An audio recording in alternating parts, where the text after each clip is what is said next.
কাপড় দোকান করবে এই জন্য এসে দোকান নিচ্ছে। আগে ছিল টিভি মেকারের দোকান ছিল, টিভি মেকার দোকান ছিল আরমান।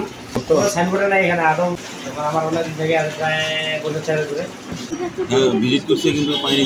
20 দিন 20-25 দিন এর আগে দেখতে আসছিল ইয়া হচ্ছে পাটাতে মাল বানাচ্ছে না এই কাপড় দোকানে।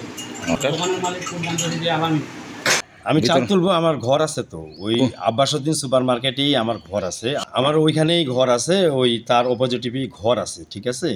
আর আব্বাসউদ্দিন সুপার মার্কেটের মালিক আমাকে ডিড দিয়েছে, আমি ওই ডিড অনুযায়ী দরখাস্ত করছি। দরখাস্ত করার পরে আমাকে ঘর সম্পর্কে আলোচনা করা হয়েছিল, তখন দেখছি যে ওই ঘরটা আমার জন্য ছোট, সামনে হোটেল আছে, চাল বিতরণ করতে আমার সমস্যা, সেই জন্য আমি পাশে একটা গোডাউন ঘর নিয়েছি চাল বিতরণের জন্য।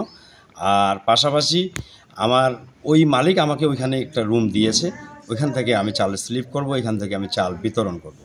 আমার ওখানে একটা না, আমার এখানে 2টা ঘর নেওয়া আছে বর্তমানে।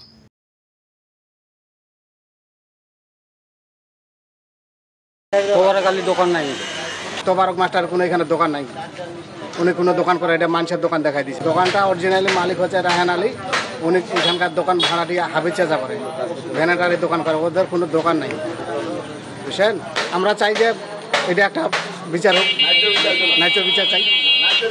এটা আমার ভাই দোকান করে হাফিজউদ্দিন, কোনো এখানে কোনো ব্যবসা প্রতিষ্ঠান নেই আমার জানা মতো এখানে কাজে হাফিজউদ্দিন দোকান দেখে দিচ্ছে তোমার ইসে, তোমার এই ভেটেনারি।